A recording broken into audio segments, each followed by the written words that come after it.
So we're going to use the zero product property to help us solve for these two x-intercepts. That's our goal today, right? So let's start off. The opening exercise talks about, if I give you this equation, A, B, C, D equaling 0, what would be the values of A, B, C, and D? Or what could be the values? 0. Well, what? What do you mean by that? You paused. Well, it could be anything times, and it could be anything, and then one of them could be 0 because anything times 0 is 0. Okay, so listen to what he just did. He just gave me a textbook definition. He said, you can make any of those numbers anything as long as one variable is 0, because anything times 0 will yield you 0. He basically just gave me the multiplicative inverse property of 0. You learned that back when you learned commutative and associative property. Anything times 0 gives you 0. So you naturally know that property, just like you know the property of the additive inverse of 1, multiply something times 1, and you get the same number right back at it. So if I'm looking at this, I could plug in anything for A, B, and C as long as D would be 0. So look at the other examples. Look at 1. What would I have to make C and D to equal 0? C could be anything, and D could be 0. All right, and what he's doing is he's given the obvious answer, right? Could I make C 0 and anything for D? Yeah. Yes, but as long as you choose one letter to be 0, you're going to yield a 0, right? So look what we're doing here. We're using our common sense to figure out what are the two factors that yielded the 0. All right, so then we go to 2. So what would I have to do here to get it to equal 2? Could I make this easier? I'm just throwing this out. Could I move the 2 over here and get this? Would that be easier then? Possibly, because then I could make it equal to 0, and I knew that I'd have to have something equal to 0, right? Like, for instance, I could make this equal to 0, so 2. I'd plug in a 2 for D, and so then this wouldn't matter, would it?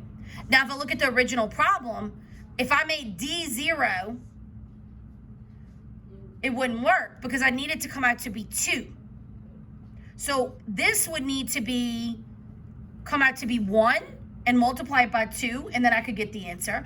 So as long as I can figure out what the factors are that will give me the value, then I can make the correct values from the beginning. All right, so let's look at 2 more examples. Look at 3.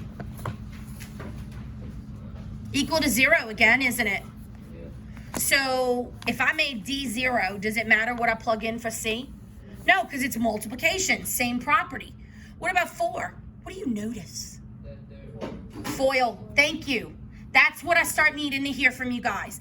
Every time you see that, you should recognize foil as a possibility. I need it to be equal to 0. So what am I plugging in for C and D? 0. Has to equal that 0, right? Could I possibly take this and make each piece equal to 0 and solve to see what would work to give me 0? Yes, I could. And we kind of know that from just basic equation solving, right? So let's look at a bigger picture. Look at letter A, and I'm going to simplify it up for you. So letter A says the area of a rectangle. So what do you know? Length times height, and we know what a rectangle looks like, huh? So look, I drew a picture. In fact, I'm doing letter B at the same time as A because I cannot work that math problem without doing a visual. I want a visual. When they say, at the very beginning of the problem, they say the area of a rectangle can be represented. I'm like, oh man, draw a rectangle, show me the area. Here's the area.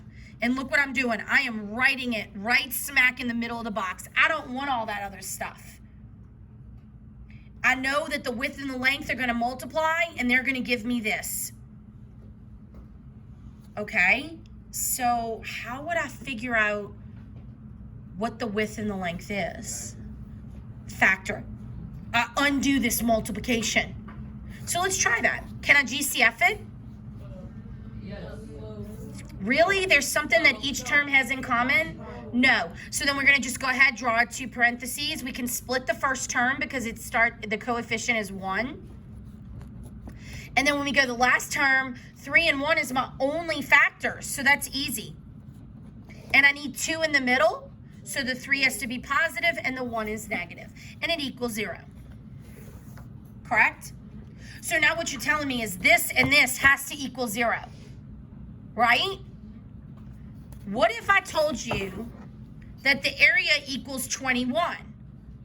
Then you would know that the length and the width would have to equal the 21 as well. So what could be the length and the width? 7 and 3 or 21 times 1. Either one would work because they're both rectangles, aren't they? How could I figure it out, though, if I have this? How could I figure out what would plug in for x to get me that width and length? Using what we just witnessed with equaling to 0. Could I take this and equal it to 0 and this and equal it to 0, and I would be able to figure out the two factors that would plug in to equal the 21? Let's see if that works. So I do x minus 1 equals 0 and x plus 3 equals 0, and I get 1 and I get negative 3. So let's try it. If I plug in 1, what do I get? 0, and this would give me 0. Does that equal 0? It worked. But what is this right here that I just solved for? That's the solutions. So I basically took that quadratic and I broke it to figure out what are the two roots. What do I mean by roots? That's the solution. That's the x-intercepts. So let's look at this one down here, and I'm just going to pull out the problem. X squared minus 4x minus 5. Is this equal to 0 already? Yes, it is. It doesn't have anything on the other side. I don't see an equal sign, so I can make it equal to 0, right? So what do I do now to figure out what multiplied for that to get the roots? I use factoring to help me. See why it's called the zero product property? Because I'm setting them equal to 0 so that I can factor it. So you may hear it as the product property, or you might hear it as factoring property, where you're factoring it to get the answer. This is the easiest method to solve a quadratic. So like GCF, it should be the first way you try every time. Well, Ms. Blanchard, can't I just solve them all this way? No. Quadratics sometimes don't solve by some of the methods. That's why we have 4 methods. Because if this way doesn't solve it, you've got to use a different way to solve it. But this is the easiest way. It's the fastest way. So you always want to try solving by factoring first. So if we take this and we set it equal to 0, it doesn't factor for by GCF. I can just go ahead and try to factor it. I can split my x. 5 is prime, so that's 5 and 1. I need the 5 to be negative and the 1 to be positive. So now what are my two factors? X plus 1 equals 0 and x minus 5 equals 0. So what would they solve for? X equals negative 1 and x equals 5. So you know what? If this was on a quadratic, I would have negative 1 and 5. Now, what's the vertex at? Or I should say the axis of symmetry. In the middle. So I've got what? 1 space here, 2, 3, 4, 5, 6. So at the third space, 1, 2, 3, this would be the middle. So your parabola is going to look like that. So now we just figured another piece. So by the time we're done the unit, you'll be able to figure out the axis, the vertex, the initial value, the quadratic roots and zeros, so that you can accurately graph it and sketch it. All right, so now let's set some criteria. So turn the page. Let's look at the very first problem. What is the very first thing that we need to do to be able to solve by factoring or solve by zero property? Anybody? Look at this one versus this one and tell me what's different about the way the problems are written. Negative 5 and 0. 1 is equal to 0, 1 is not. In order for the factoring property to work, you've got to make them equal to 0. Now look at what the instruction is. Did they say what method to use? They're never going to tell you what method to use. You are going to have to choose, and you are also going to have to know, hey, this is a quadratic. Let me try by factoring first. So now how do I get this to equal 0? Add 5 to both sides. You do the inverse. So I'm going to add 5 to both sides and rewrite my equation. Everybody is doing this in their book because I know how to do it. Okay, so then what can I do next? Now I can start the factoring process. So is there a GCF? No. So then I'm going to go in and I'm going to try to factor it. I can split my x's and my 24. What are my factors? 7, 3, 24, 1, 6 and 4, 8 and 3, 24 and 1, 6 and 4, 12 and 2.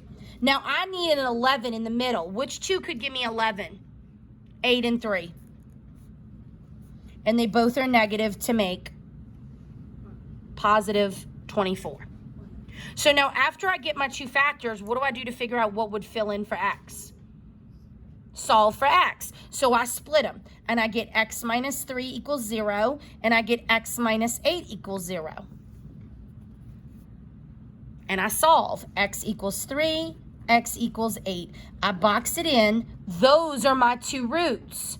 So if I was to sketch this, I would have 1 intercept at 3, 1 at 8, like this, and I would know that my axis of symmetry is at 2.5, right here in the middle.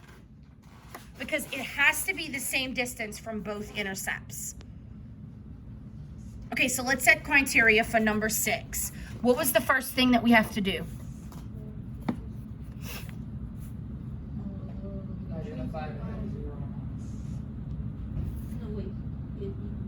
Must equal to 0. So we set the equation equal to 0. That is the very first thing you do. Okay, what is the next thing we did? We factor, but when we factor, what is the first one we factor? How do we do it?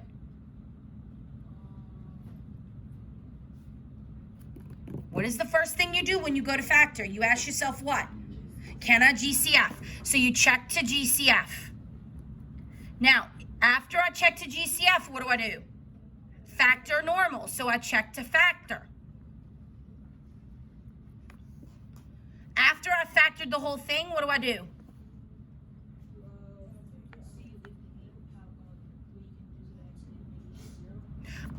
Okay, so what did I do here after I factored these two? Split to 0. So I split to 0 both equations. Okay? And then number 5?